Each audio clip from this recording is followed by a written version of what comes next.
Palakpakan natin ang Panginoon. Hallelujah!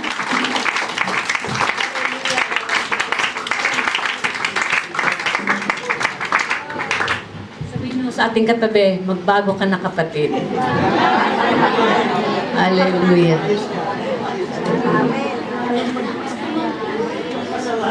Huwag pasaway. Ang success natin ay nakadepende, totoo yun. Nakadepende yun sa attitude. Hallelujah. Purihin po ang Panginoon. Alam mo, Pastor, last week, hindi ko alam kung anong plano ng Panginoon.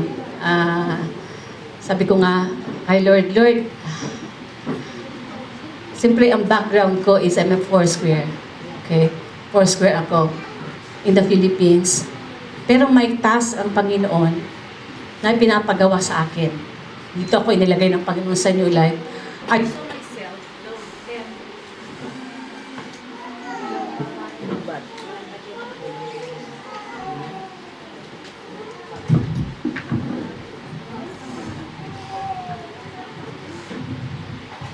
hello.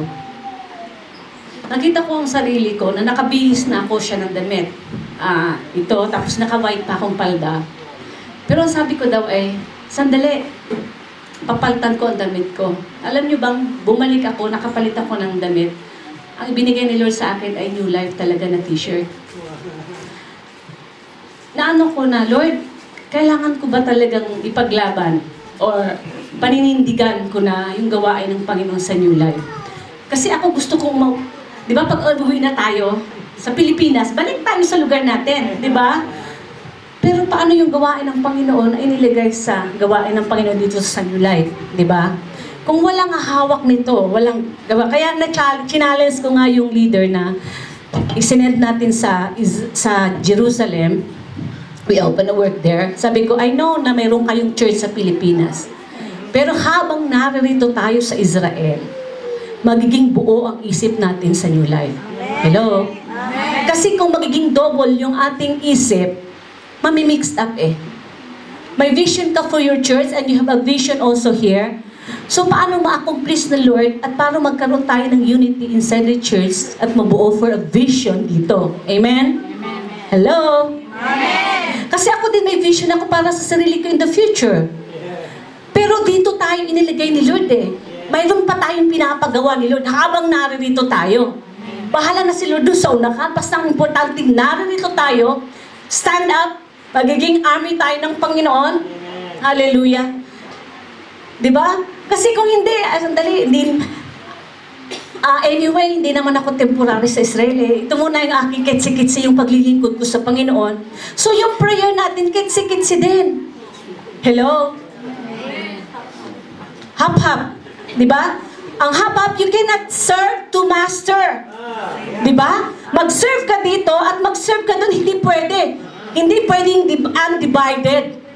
Sa totoo lang, within this week, nakakaramdam ako ng pressure, what will be the future of New Life. That's why my vision as a pastor na mag-expand ito. Amen. Yes. Hindi lang dito sa Tel Aviv. Kaya nga tayo nag-open po sa Jerusalem at maisend din yung mga willing na maglingkod sa Panginoon. Kaya hindi naman ako palagi na sa Jerusalem ngayon. Yung ating ibang leaders, ina-alternate para ma-send din natin siya. And next, yung vision ulit natin na Askelon. Tayo na naman din yun yung gagamitin. Ako lang yung taga-open. Kami lang yung taga-open. Pero ang gusto ko rin as a church, tayong lahat ay magiging kamanggagawa ng Panginoon dito. Kasi kung hindi ko rin gagawin ito, magiging stagnant tayo dito sa Tel Aviv. Tama yung sabi ni Pastor, kasi ang heart ni Lord is ang tibok ng Diyos ay para sa mga kaluluwang nawawala. Paikutin niyo po, Great Commission ng Panginoon, go ye into all the world. Hindi pwedeng mananatili lang tayo dito na kailangan na tayo ay lumabas. Amen. Salamat po sa ating mga kapatid na nagko-conduct ng mga Bible study. But praise God, yung mga ibang may po tayong puso na tayo po ay mag-visitation. Yes. Pwede po sa may mga visa po. Gawin po natin yun.